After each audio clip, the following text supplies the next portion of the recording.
Praise lord అందరికీ. ఈరోజు అపోస్తలుడైన పౌలు రోమీలకు వ్రాసిన పత్రిక 6వ అధ్యాయం చదువుకుందాము. ప్రారంభిస్తున్నాను. అలాగైనా ఏమందుమో కృప విస్తరింపవలెనని పాపమందు నిలిచియుందుమా? అట్లనరాదు. పాపము విషయమే చనిపోయిన మనము ఇక మీదట ఎలాగు దానిలో జీవించుదుము? క్రీస్తు యేసులోనికి బాప్తిస్మము పొందిన మనమందరము ఆయన మరణములోనికి బాప్తిస్మము పొందితమని మీరెరుగరా? కాబట్టి తండ్రి మహిమ వలన క్రీస్తు మృతులలో నుండి ఎలాగు లేపబడెనో అలాగే మనమును నూతన జీవము పొందిన వారమై నడుచుకొనున్నట్లు మనము బాప్తిస్మము వలన మరణముల పాలు పొందుటకై ఆయనతో కూడా పాతిపెట్టబడితిమి. మరియు ఆయన మరణము యొక్క సాదృశ్యమందు ఆయనతో ఐక్యము గలవారమైన ఎడల ఆయన పునరుద్ధానము యొక్క సాదృశ్యమందును ఆయనతో ఐక్యము గలవారమై ఉందుము. ఏమనగా మనమికను పాపమునకు దాసులము కాకుండుటకు పాప శరీరము నిరర్ధకమగునట్లు మన ప్రాచీన స్వభావము ఆయనతో కూడా సిలువ వేయబడనని ఎరుగుదుము. చనిపోయినవాడు పాప విముక్తుకుడని తీర్పు పొంది ఉన్నాడు.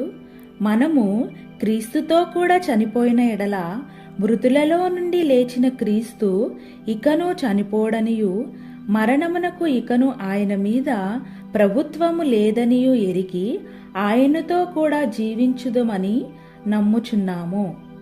ఏలయనగా ఆయన చనిపోవుట చూడగా పాపము విషయమై ఒక్కమారే చనిపోయెను గాని ఆయన జీవించుట చూడగా దేవుని విషయమై జీవించుచున్నాడు.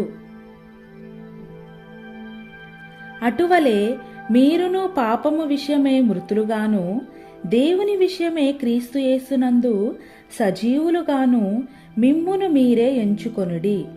కాబట్టి శరీర దురాశలకు లోబడినట్లుగా చావునకు లోనైన మీ శరీరమందు పాపమును ఏలనీయకుడి.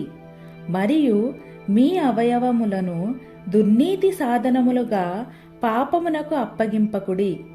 అయితే మృతులలో నుండి సజీవులమనుకొని మిమ్మును మీరే దేవునికి అప్పగించుకొనుడి.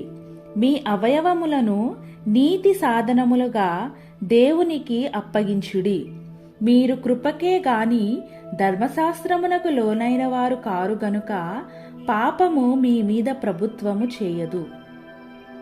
అట్లైన ఎడల కృపకే గాని ధర్మశాస్త్రమునకు లోనగు వారము కామని పాపము చేయుదుమా?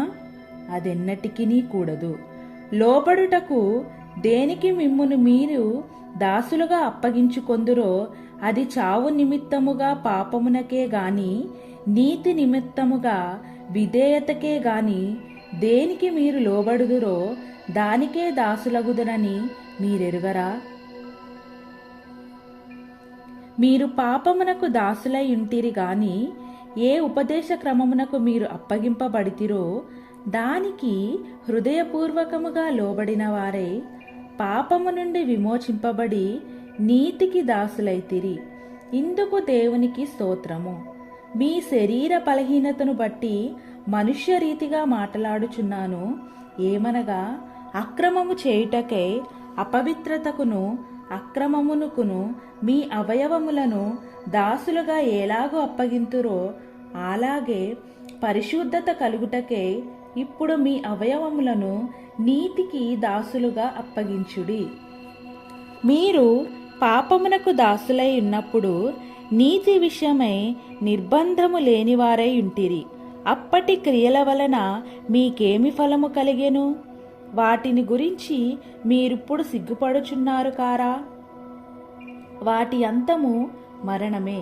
అయినను ఇప్పుడు పాపము నుండి విమోచింపబడి దేవునికి దాసులైనందున పరిశుద్ధత కలుగుటయే మీకు ఫలము, దాని అంతము నిత్య జీవము.